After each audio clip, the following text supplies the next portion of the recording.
All right. Good evening, good night, everybody. Good day to some of us that are on the call. This is the Global Star Party for the Canada and U.S. edition for April, very last day of April, actually. So it looks like on the call right now we have myself, Daniel Herron, from near Atlanta, Georgia, Paul Stewart, our friend from New Zealand, Stephen Ron's on as well. He lives a little bit south of Atlanta in Macon. And then Michael Phillips is also on right now. Mike, you might want to introduce yourself. I don't know if I remember where you were from or not.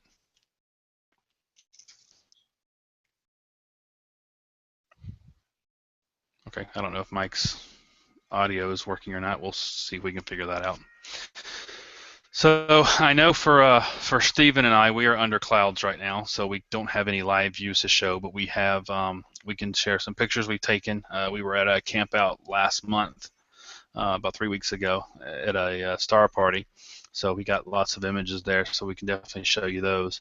I was thinking we could also talk a little bit about some the astronomy happenings that are going on in the near future, especially one important one next weekend or after next weekend.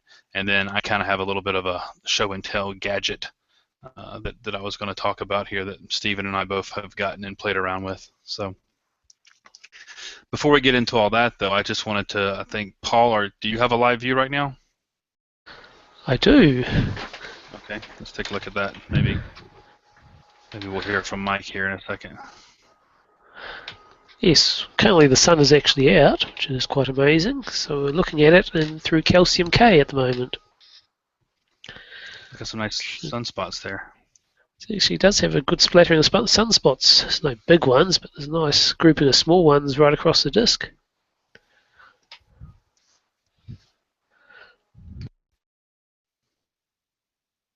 And it looks like you got one down there around 5 o'clock position. Paul, which scope are you using for that view? This is just a bog standard 80mm scope with a lunt calcium K module on the end. I had a question about the calcium K module. That goes on the end, I guess, farthest away from the eyepiece there. Yep, just looks like a diagonal. Just slots in the back end. It's got all the energy filtering at the front, so it's just direct sun straight through the scope into the calcium K module.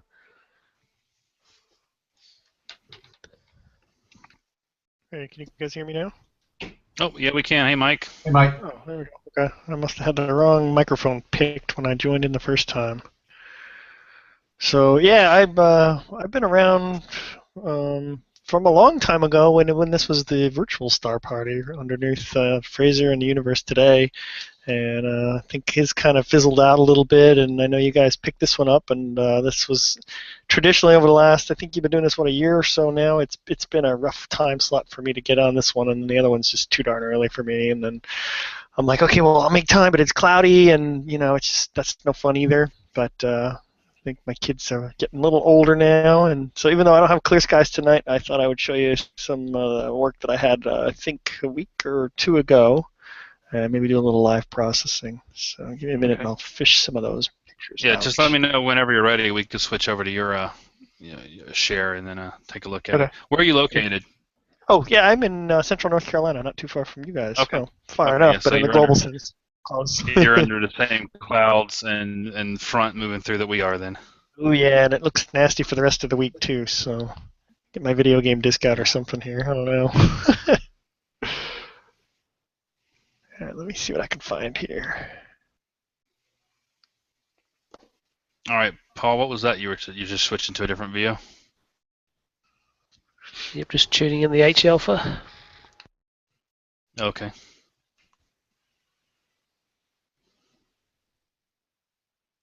Oh yeah, definitely got a different view there. Some nice.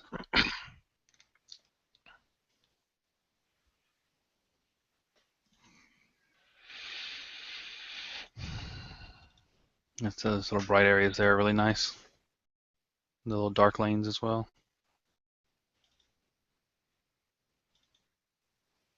So to switch to that, did you switch to a different scope or did you just put a different filter on the front of the scope?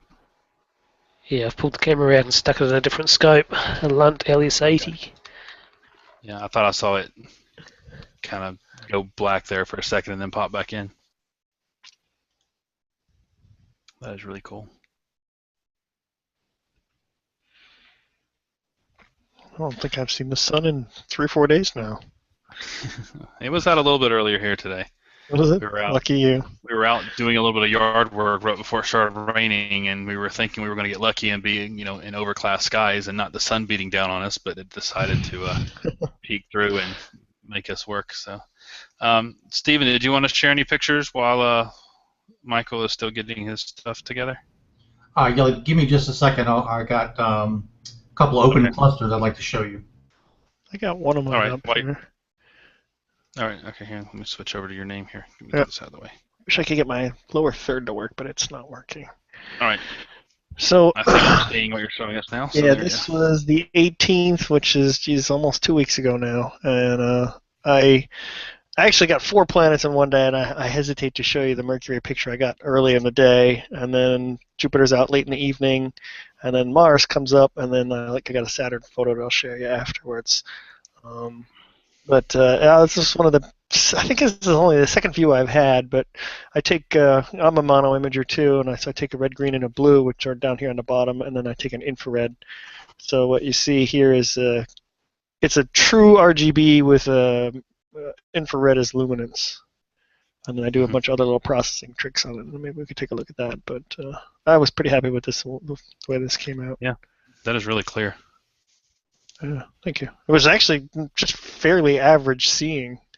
So I was, that infrared really boosts the contrast a lot for Mars. So if you're thinking of shooting infrared for Mars, do it. Definitely grab that IR for Mars. That's really cool. Make it bigger. I don't think that's definitely too big, but yeah, you can definitely tell that it's not quite fully illuminated from our point of view. Yes. Yeah. That northeastern part, I guess it's south. Yeah. The southern part of it clips off the edge there. Not this. So I make the simulation here in WinJupos, but I think there's a different application. Was it Mars Previewer 2? It shows you where the sun point is, which would probably be right about here, which puts the sun, illuminating this direction. So we get a little peek of the dark side there. So let me pull my Saturn photo up next. It looks like we got someone else to join to the call. I'm sorry if I pronounced your name wrong, but is it Hamza? Yeah, you got it. Right? Welcome. Thank you. Where are you located? First time. I'm in West Texas, Odessa, to be exact. Yeah. Well, welcome. Thank you.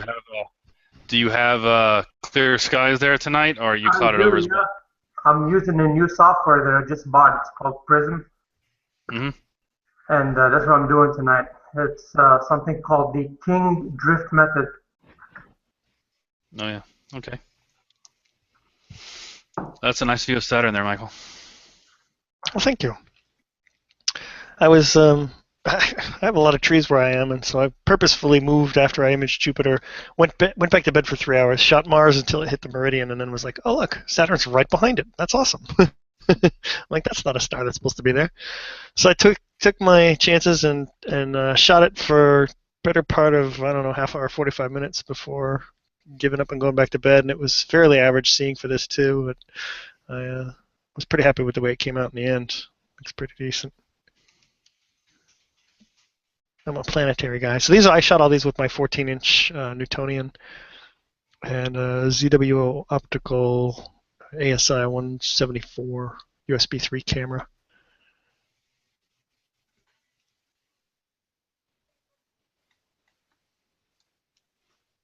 Got some nice detail in the rings there. Yeah, thanks. I actually processed the rings in the globe differently depending upon the conditions, and since I had not shot in Saturn, I think at all this season, I said, I'll give it a shot. I'm a little finicky when it comes to processing on the Cassini division. It's very easy to get nice banding details, and then at the expense, you end up blowing the Cassini division out. It gets real wide and gappy, and it's always bugged me, so I kind of just blend and Photoshop, I guess, the two together. So it's kind of a blending of two different processing schemes.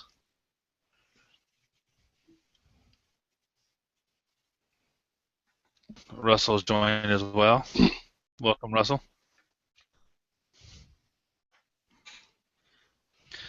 All right, let's switch over to Stephen. You want to go ahead and show us some clusters? Yeah. Okay. What you're looking at here are two clusters, two open clusters. The cluster toward the top is Messier 46, and then below that you're going to see Messier 47. These clusters are both located in the constellation of, I think it's called Puppis. And I took this with without a telescope. This was with a Canon 70D and 135 millimeter lens. I did have it on a tracking mount, and this is, I want to say, 2 or 2.5 minute exposure. And the top cluster, again, Messier 46, has a lot more stars. There are estimated around 500 stars in that cluster. Obviously, we won't be able to see all of them. And then Messier 47 is a lot fewer stars. It's only got around 50 to 60 stars. But one thing about Messier 46 is there's actually a planetary nebula located sort of inside the cluster. And what I'm going to try to do, I'm going to try to zoom in. So I remember the first time I saw that. Yeah, that's actually really cool. This is impressive. Look. If I can zoom in, kind of, well, let's see. I don't know if you can see. Yeah, right there you can get a little hint of blue fuzz. Yep. A little area there. Yeah. That's that little blue fuzz is the planetary nebula. It's NGC 2438. It's actually in front of the cluster, right? It's actually not in the cluster. I can't remember if it's in front of or behind it, though. I think it's technically in front, so I shouldn't have said it was Okay. in the cluster. It's from our vantage point. It's between us and the Yeah, they overlap, right? Okay. But it's a nice little visual effect to be able to see a planetary nebula, while you're actually looking at a star cluster there. And kind of one of those unexpected things. I wasn't the first time I saw it, too. I was like, "What in the world is that?"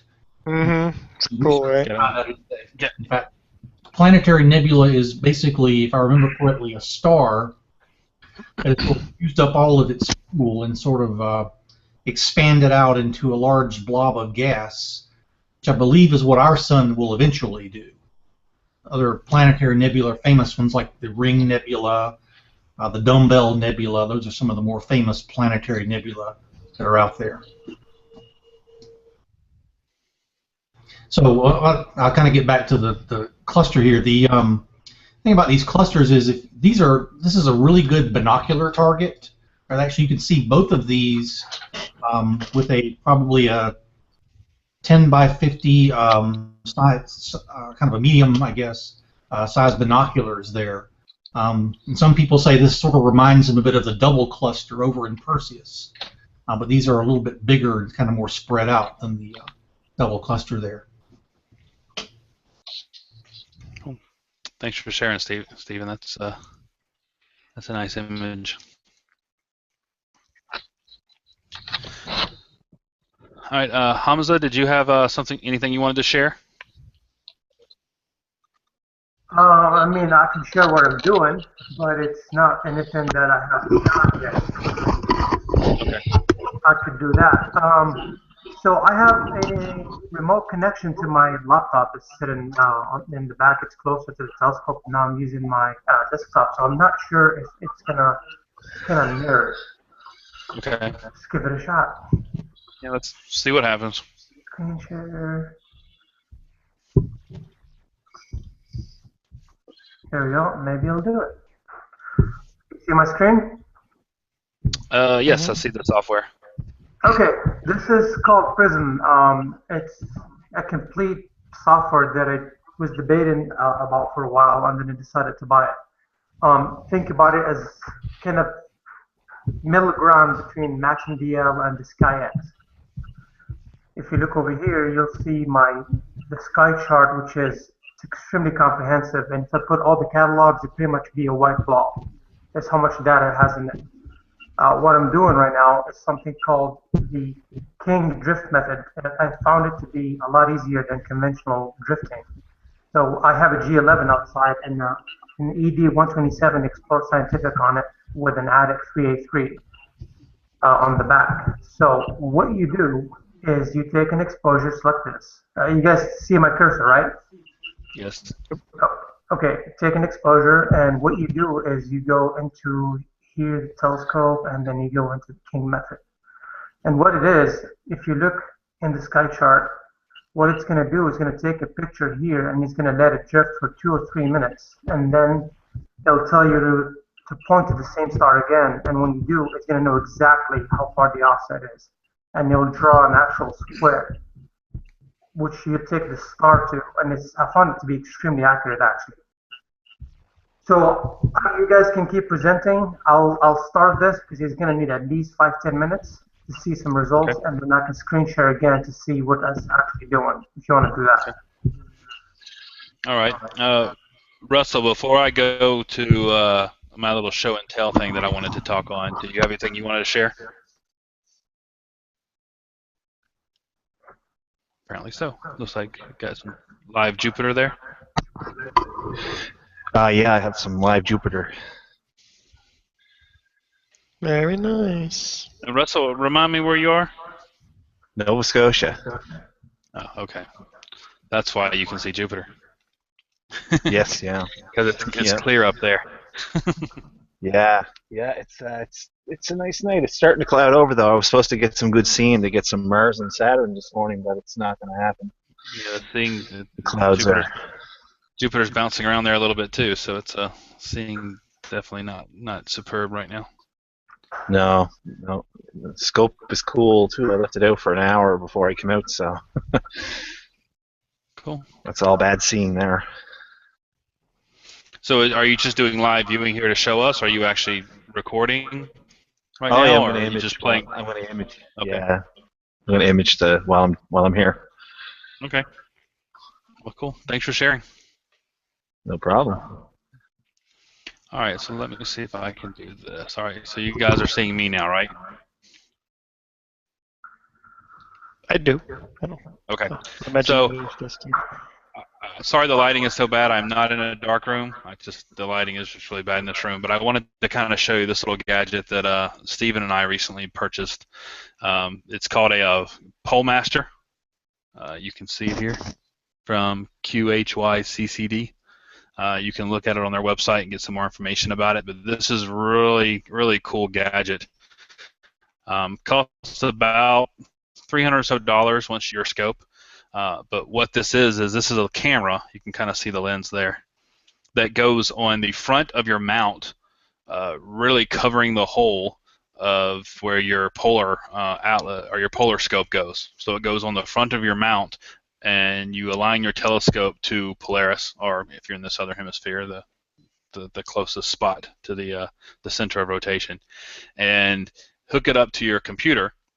And basically what it does is it takes a live video of the stars around Polaris and helps you align your scope to the actual center of the Earth's rotation and make sure that the axis of your scope is actually pointed at that. And the way it does it is through the software. It takes an image and it says click on Polaris on the image, and you click Polaris, and then it says, you have to rotate the camera, or in the software you rotate the image to match up the stars around Polaris. It's got a couple little 3 red dots that should rotate appropriately and cover up the 3 stars in a pattern around Polaris. And then it tells you to rotate your telescope like 30 degrees one way. I'm sorry, first you click on one of those stars, then rotate the telescope 30 degrees one way, then click and then rotate it again, and basically it draws a circle that star should be tracing, and then you put it back in its original position and make sure that star traces the circle back, and then it calculates how far off that axis of rotation is from the actual point near Polaris that the sky rotates around, and then it shows like a red circle and a green circle on the screen. and you have to move the left-right knobs or the up and down knobs on the mount itself to make those two circles line up. And once you do that, your scope is perfectly aligned to the axis of rotation. So it works really well. Stephen and I were testing it out about a month ago at one of our star parties, and it really did a good job. I mean, I was blown away because I was getting 10-minute images without any star trails, without auto guiding on my mount, which was absolutely amazing. So I didn't have to do any kind of auto guiding or anything like that to get some good tracking with my scope. So again, it cost about $300. It's pretty small, but it does the job. And once you get used to how the software works, and the software is really good, although the English translation sometimes isn't the best, but you can still figure out what it's talking about. And the software guides you through it. I mean, it tells you what to do, when to do it, and a solid image on the screen. You can brighten and dim the image to make sure the view is right, but it really works good. Steven, I don't know if you have anything you want to add to it, but I really highly recommend this little gadget for anyone who's interested in getting accurate polar alignment within 2 or 3 minutes of getting your scope set up. And as soon as you can see Polaris, the camera is sensitive enough that even if it's not quite dark yet, as soon as you can see Polaris, the camera is sensitive enough to see the stars around it. You can go ahead and get aligned probably 15 to 20 minutes earlier than you normally would have, waiting for it to get dark enough to actually align it yourself. So it's a really cool gadget. You can look it up on the website. Just Google PoleMaster, and it'll come up. And they were back. Some sites are backlogged. I got mine from a nice company outside of Seattle that was actually able to ship it to me in a couple of days. So I was able to get it in enough time for that star party. So just Google PoleMaster, and you'll be able to find it. Or you can just email me or text me or contact me on the Google Plus page if you do have any questions. Stephen, I know I asked you if you had anything you want to add, and then I just kept talking, so I don't know if you want to add anything. That's okay. I will. I agree with everything Daniel said. It's a really fantastic little gadget. Of course, $300 is something really you have to consider if it's really worth it or not. And I would have to say, after one weekend of using it, I would absolutely say it was worth it for me. There it is. He's pulling it up. One thing I will add is that you can actually buy different adapters for different mounts that you might have. Now, Daniel has the Orion Atlas mount, so he obviously got the adapter for that. I actually have two mounts. I've got the Celestron AVX mount and also the Orion Sirius mount. And so I only had to buy one camera, but I did buy two separate adapters, and each adapter costs around $30.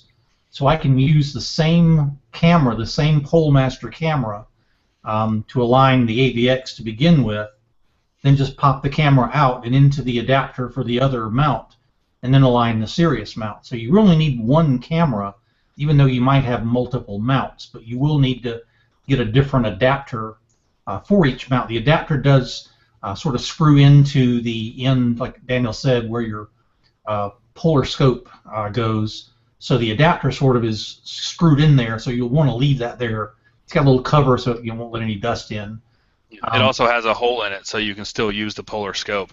Oh, absolutely. When the camera's not plugged in or hooked up to your telescope, you can actually still see through the polar scope. So it's kind of the adapter has a hole in it to allow that functionality, which is really nice. Yeah, absolutely. And it's got the USB cable. Has two little screws on the side, so it really stays in. You're very secure connection there. And I'd say the first time you use it, it probably will take you 15, 20 minutes or so to kind of get everything right. You might have to go through it 2 or 3 times, like I did, to get everything right. But once you've done it once or twice, then ideally, going forward, it should only take just a few minutes to get aligned. Once you've done it a couple of times. So it absolutely worth the investment for me. And there's the website. You can see it now. So you basically just pick the camera, pick what adapter you want, and actually they don't sell it from this website. But if you click on the order up here, it will tell you other sites like High Point Scientific or whatever your local astronomy site of choice is. And you just usually you can buy it, either you can buy the adapter separately or you can buy it as a package. I would be careful though about buying it as a package because the company that I first ordered it from, they didn't have the adapters, and so they wouldn't sell me the package. They were more than happy to just sell me the camera, but then I wouldn't be able to use it until I got the adapter. So I found another company that had both of them available. So just make sure you're mindful of getting the right adapter and the camera at the same time. So cool.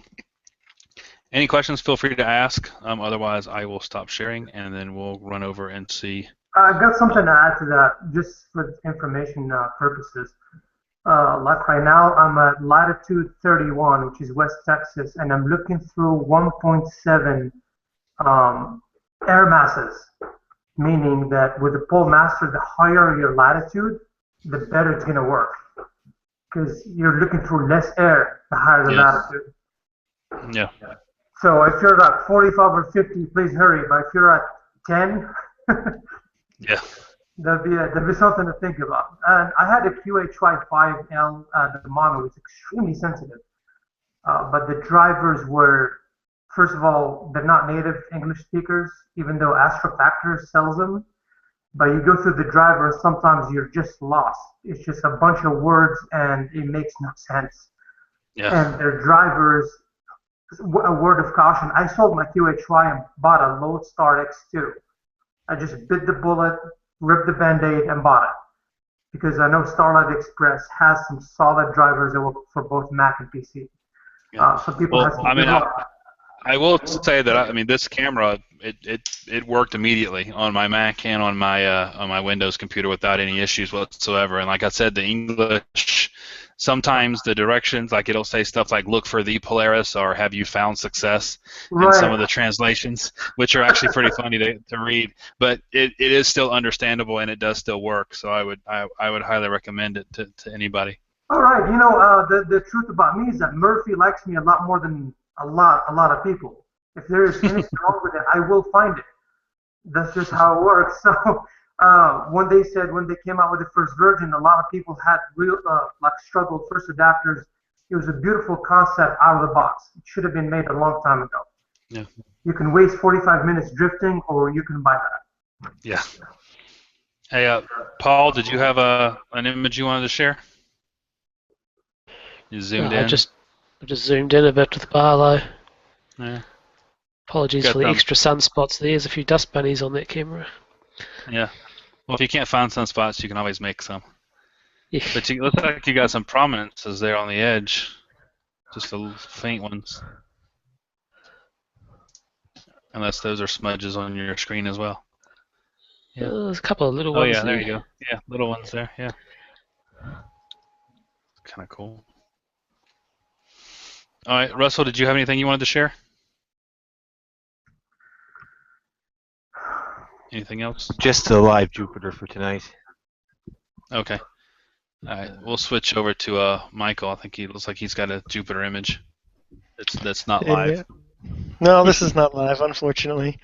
No, and actually, I'll show you some of the steps that I go through here. So normally I stack all my images in good old auto stacker here. I'm not going to show you all the gory details of it, but so I record from fire capture. They get stacked in here, and then I go ahead and sharpen in Astro Image.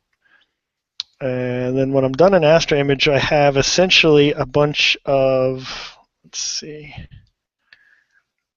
these types of photos here. So I sharpen them and combine them. So this is a single, what I'll call a run, and it's representative of 30 seconds in the red channel, 30 seconds in the green channel, and 30 seconds in the blue. Sharpened and, stacked, sharpened, and then RGB combined. So what I do with these, I'll take a bunch of these throughout the night, and I think I have this particular night. Last week I had, there's 2 stray ones here that I combined with a bunch of other ones. I think in total I had, let's see, a lot. So here, I'll just pull the rest up. So so I get rid of the bad ones, keep the good ones. Some of these look better than others. This is why I take them aggressively. So like this was a bout of good seeing in here, and probably some active cooling on my telescope's part. So what I do then is derotate it, and we talked a little bit about this, I think 2 weeks ago when I was on. But essentially, WinJupos can take these ones, and if you looked at it right there, they don't line up very nicely here, most of these ones. So when you look at it, where'd the other ones go? Here. So let's just pick two good ones next to each other. So like these two right here, they're effectively 90 seconds, and then I press the record button again, and it's another 90 seconds right after that. But you can see, so if you look at the white spots on the bottom there, you can see them kind of rolling between each other. So you can't stack these directly. They're too long of a duration in time. And what you do is you throw them into this program called WinJupos. You lasso the outer rim here, tell it which direction is up and which direction the planet is moving. And when you do this to all the images, then you can take them into this derotation of images style here. It says derotation of images. So and then you take all four of these and you press the compile button, and it takes all these different time slices here, and it projects it onto a little map, and then stacks them all, and then turns it back into a little globe. And what you end up with is essentially 90 seconds times 4, or however many you stack. And you can see that a lot of the noise that was in the original source image here, when you look at this single 90 seconds, it's very grainy and very noisy. And what you end up with is a little more high fidelity. It's like stacking again. And I'm not done yet, right? So I'll take that and then I'll throw it into Photoshop. I used to use GIMP. You can use GIMP. Hit it with some denoise, and then I'll grab some different things for high-pass filters and that kind of stuff. Actually, I'm in Topaz denoise right now. Where's my Topaz? Where did it go? Here it is. Okay. So this is, it's fairly subtle. I don't even think you could tell on your screen. Probably the compression ruins it. Just a little subtle kiss of denoise. And then what I love to do is, I'll actually show you my favorite technique here is I take the red channel. So I do select all, copy, and then I throw it on top. So that's the red, green, and blue derotated version. And here's the red. And then what I do is I hit it with a high pass filter. So filter, high pass. And probably let's look for something severe here. Let's see, 2.2. And then you change the method of blending to soft light. And then okay, let's just shut it off. So you might not be able to tell again, but it adds a little bit more detail to it there. Sometimes I'll just grab the curves in the high pass filter and just put a little more contrast in it too. So little things like this tend to build. So you can probably see it now. Yeah. So this is without the high pass filter, and there's with the high pass filter. So A or B. There. So anyway, that's little tricks that I do. Kind of give you a little insight into my workflow, how I deal with my images. Yeah, it's a nice image. Thanks for sharing. Yeah, thank you. All right. I'm going to take the limelight here for a second and share some of my pictures. So this is one that I took with Stephen and I. Wow, why is it so zoomed in? There we go.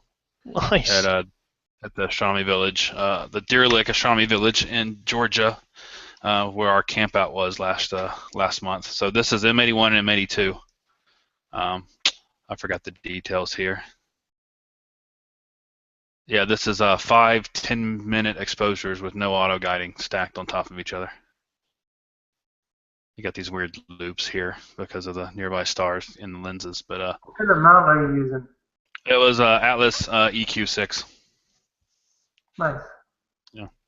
And if you ever want to know what happens, I did get an image accidentally that no one else in the world will probably ever get, but I was imaging. When I was done taking the subs for this image, I told it to move over to M51, which is nearby. And so I never shut my camera off, so it happened in the middle of taking an image. So when the image was done, this is what I got. So you can see the trails from some of the brighter stars that pass through the image, but you got M81, M82, and N51 all in the same image. That's awesome. When I called you that, What did you do to the universe? Yeah, really. But showing that, this was the image of M51 that I got when all was said and done. So I don't know what this black line is up here, but didn't get in front of the galaxy, so I don't care. Yeah, what kind of? It's a digital SLR. Is that a 7D by any chance? So it's a 60D. Okay. Yeah, Because I had a Canon 7D that did a lot to me. I think it's just the readout of the pixel array. I've never figured it out. And this is the Hamburger Galaxy, which was very, very low, right above the trees. Cool. At night, but I thought I'd try it anyway. And then let me see here. Okay, so here's that's too much zoom in, but this is the face of galaxies in Virgo. I think there's like 12 or 13 galaxies. So you got 2 bright eyes, a nose, a mouth, an eyebrow, and then some other galaxies in the Virgo COM cluster. You look surprised. Yeah, like, oh, there was one. Oh, here we go. Omega Centauri. Nice. This is about as good as it gets from the northern hemisphere. It was very, very low. I mean, it was right above some pine trees in the southern end of the field. Yeah, that's the one I've got on my share right now as well. Let's switch over to Stephen real fast. There we go. Nice. Yeah, so there's Stephen. I'm showing yours now as well. So I've never seen it. Never come gets to Georgia. above We the can show it to horizon. you. Yeah. Yeah. For you, I guess it probably wouldn't. We only get to see it for a few weeks in the springtime. You know, usually April is pretty much the only time we ever get to see it in it. You know, like Daniel said, it never gets high, at all. Barely got over some pine trees for us. Yeah, it was maybe 10 degrees, 12 degrees above the horizon, I think. Maximum. Yeah. So we do appreciate the Southern Hemisphere astronomers allowing us to borrow it for a few weeks. Paul has some amazing images of this that will put both of ours to shame, because he gets to image it, much higher in the sky and a lot more time in the year than we do. But it's one of the most impressive things you'll ever see. And this is the Sombrero Galaxy in Virgo. And then this is M50 or M65 and 66 in Leo. So I got some really good detail in these. Nice. So it's galaxy season is what we're saying here, basically. Yeah. There's a third one that you can get in this image too. That's not a Messier galaxy, but if you get into this, then I wanted these in the center of my view. So I didn't get the third one. All right, and there's the Comet Linear. Nice big green, very faint coma around it. Nice. Just gonna, I tried to get the antennae, but the conditions were worsening. So normally the 2 interacting galaxies with these long sweeping tails that go through here. You can barely make them out. Oh yeah, and then the Ghost of Jupiter. Oh, that's nice. Yeah, I was really surprised with how the detail that I got out of this one. Yeah. Considering that it is a pretty small object. It's tiny. Very nice. Oh, and speaking of Jupiter, there's one of Jupiter and its moons. All right, I think that's pretty much everything that I took, and yeah, that's all that I took that weekend. That's a wonderful collection. It's very, very diverse. I'm impressed. That's a good weekend. Yeah, we were there for, Thursday night got rained out, but Friday night and Saturday night were pretty decent. So we got pretty lucky considering the time of year and where we are. So All right, so I'll hand it over. Let's see, Steven, looks like you got some lunar you want to show us. Yeah, what I wanted to do here was to show a lunar image that I did with a DSLR. A lot of you guys that do really impressive lunar work do similar to what you do with Planetary, in that you'll take a lot of video and you'll stack the video using AutoStacker or Registax or something like that. But what I did here was a little different. What I did with this image was I used, again, a Canon 70D, and I believe I used my 102 millimeter Explore Scientific refractor. And what I did was I took either 6 or 7 different exposures of the moon, all with the same ISO 100.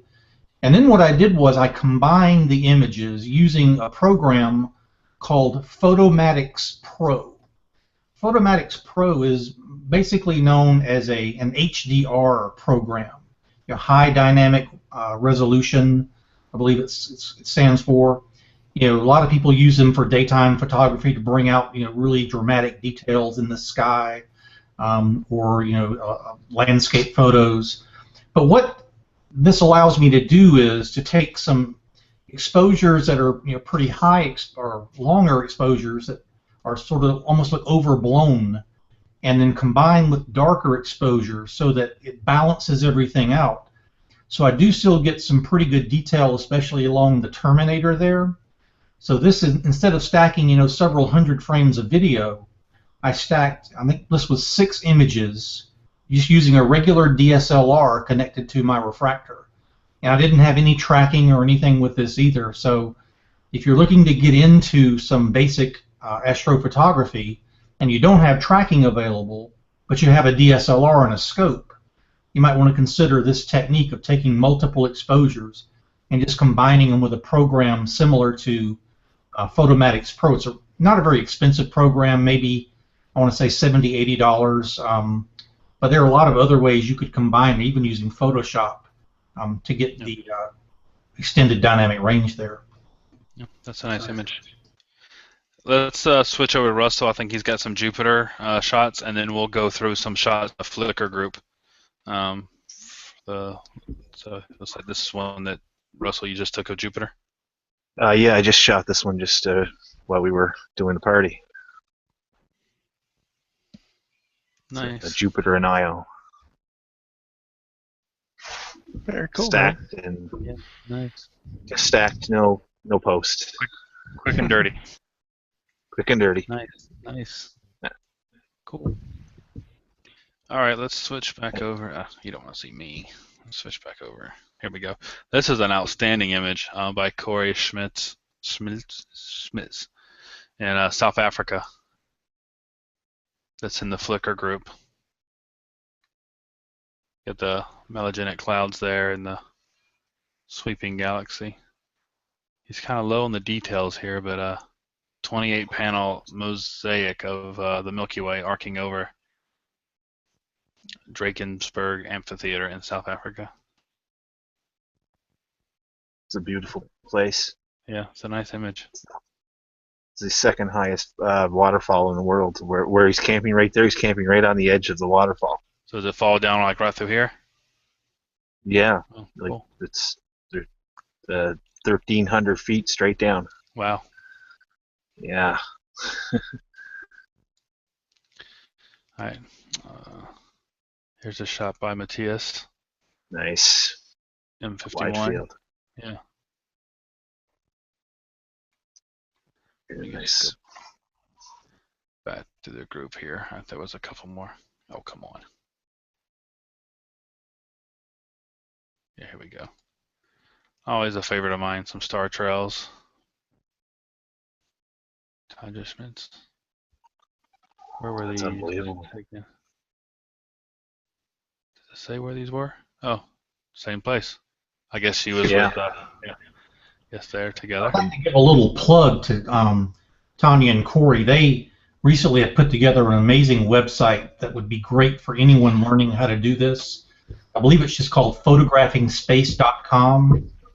They've got some really, really great tutorial videos on how to do a lot of these things.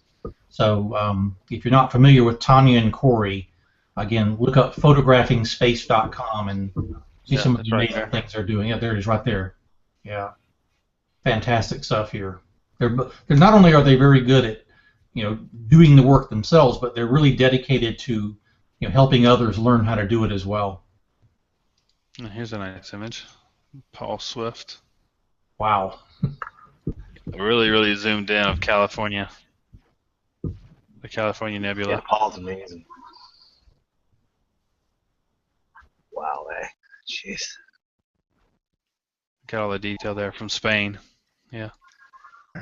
Guys, I apologize. I gotta go, but this was awesome. Thank you so much. I look forward to doing some more. Yeah, thanks for joining. Have a good night, all. Night, Mike. Okay. Oh, here we go. M13. Wow. Wonder what did he do to get some of these colors in here?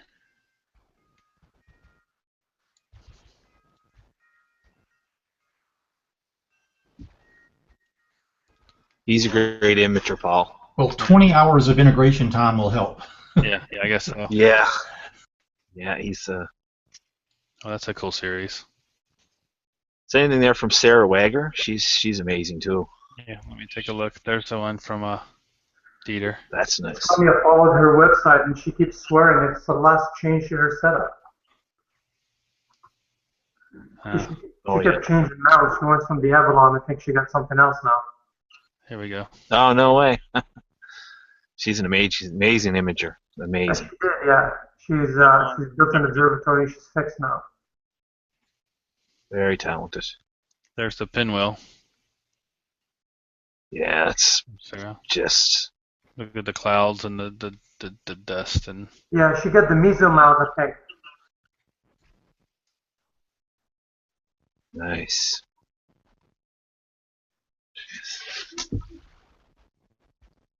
There's one from Paul. Nice. I know that guy. Yeah. He's gonna go blind from looking at the sun too much. There's that one again. Here we go. He's building a 20-inch Newtonian. He's gonna go blind quick.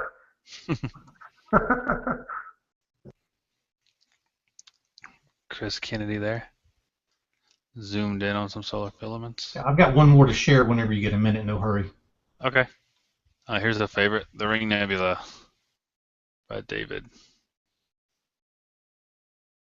Just make out the central star there. Yeah, you can. That's nice. It's a nice color to it as well. Mm. All right, let's see what else we got. Oh, this one's interesting. Oh yeah, M97 and M108. So the owl Stu or the gave ET, me a preview of this. The owl or the ET nebula there. Unreal. That is nice. 7.5 hours. Wow. He gave me a preview of this about 2 weeks ago before he posted it. It was looking good then. Amazing. Yeah. Oh, there's a nice one too by Paul. Oh, yeah, look at that. All right, Stephen, let's switch over. What do you got? Okay. On April 3rd, I went down the dark path of hydrogen alpha solar imaging. I've been wanting to do this for quite a while, and so a while back I purchased a 50 millimeter Lunt hydrogen alpha scope, which is the smallest one that they make. And I was having some trouble getting it to focus properly with my camera. So I contacted the people at Lunt for advice, and they basically said that I needed a new focuser. So I bought a third-party focuser, and lo and behold, it worked. So this is from April 3rd, and it's really my only time that I've been able to get out and do this.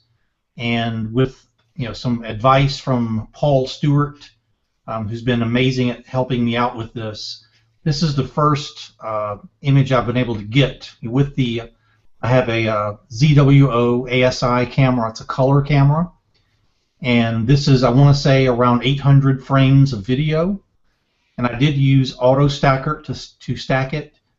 I probably took close to 25 or 30 different videos trying to get the exposure right to try to bring out the flares, the prominences that you can see on the edges there.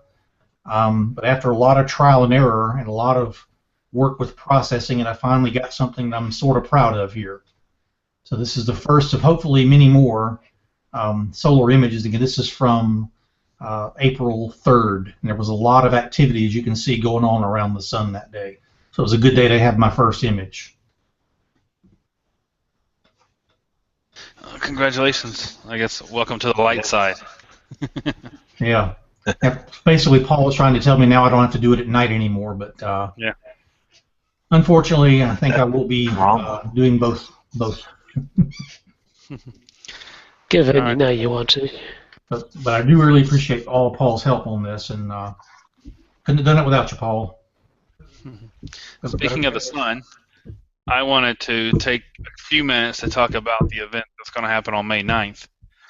So on May 9th, from a good part of this hemisphere anyway, you should be able to see Mercury transit the sun. So this is I kind of like this site. This is timeanddate.com. So if you just Google time and date, I just Google time and date / Mercury or time and date Mercury transit, and it pops up with this website. And then down here somewhere, yeah, you can enter your location, and it'll give you all the details on it, when it begins, the midpoint, and when it ends. And then also kind of like a little video of what Mercury will look like passing in front of the sun. So from our vantage point here on Earth, for those of you who were lucky enough to see the Venus transit that occurred in 2012, 2004 and 2012, that event happens, every 120 years or so. The Mercury transits are a little bit more frequent than that, but we're getting a decent one coming up here on May 9th, starting around 7 o'clock in the morning. So from Atlanta anyway, this is how it's going to look. And it's going to take a very interesting path across the sun. You'll see as I slide this here. Yes, I can't make that any bigger, can I? Let me see what happens if I go full screen. No, I got to click down here, don't I? That's a little better. So you can see Mercury right here. And as I go, it kind of starts going right across a fairly straight line across the sun, and then just over halfway it does this weird little dip thing down there. So that's the path that it's going to take across the sun due to Earth's rotation and it moving across the sun and the timing and everything.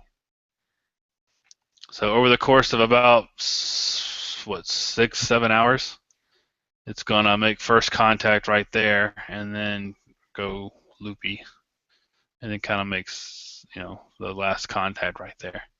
So I'm planning on trying to observe it. Hopefully the clouds will cooperate. If not, I'm willing to drive somewhere if I have to try to find clear skies to be able to see this and image it. My goal is to get the Venus, Mercury, and the Sun eventually, and so I'll have the full collection of planetary and lunar bodies that could transit the Sun, and we'll hopefully get a chance to see the Sun do it in 2017 from Atlanta, or not from Atlanta, but from the U.S. So again, this is timeanddate.com. It gives you a whole bunch of information. You can also do the same thing for any other eclipse or occultations or anything like that. Just type in your zip code at the top, and it will show you everything you need to know to be able to take a look at it. Again, if you are planning on looking at the sun, make sure you do it safely with a solar filter. Never point a scope or anything. Even naked eye looking at the sun isn't very healthy. So make sure you have the proper solar filters to be able to look at the sun safely. So hopefully the next one we should be able to have some pictures that we can share for that. So where are we now? Does anyone else have anything they want to share or discuss? If not, we'll just go back to showing some pictures from the group. I'm going to live stream the transit if I have clear skies that day. Okay, cool. From probably from first contact to last contact. Well, that'll be cool. Hopefully. So anybody can Yeah. pay attention to that if it is cloudy. I can't guarantee I'll be somewhere that has Wi-Fi, so I don't know that I'll be able to would be able to do that. But that's really cool of you to do. That should be good. Hoping And that someone will was jump in with Hodge. that's Russell talking, by the way. For anybody who was wondering who that might have been talking. Fairly frequent. I think it's every few years Mercury does it, but it doesn't always do it from us on this side of the planet. So it's lines up just right to be able to see it from most of the of this hemisphere on May 9th. Should be good. All right, well, I'll switch over unless someone else wants to show anything else. I will go back to the Flickr page and we'll just go through some cool pictures here. There's some nice lunar craters, Copernicus. Nice. Got some nice details, nice shadows. I love the shadows right there near the Terminator. And so the line right here is kind of cool. No, Jupiter.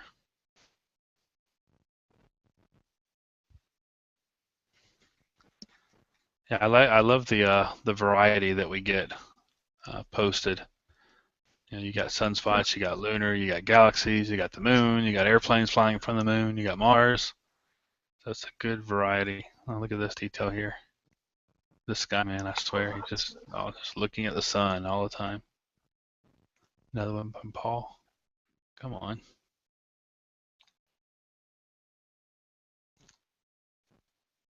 It's too good of a picture for Flickr. It doesn't want to load it there.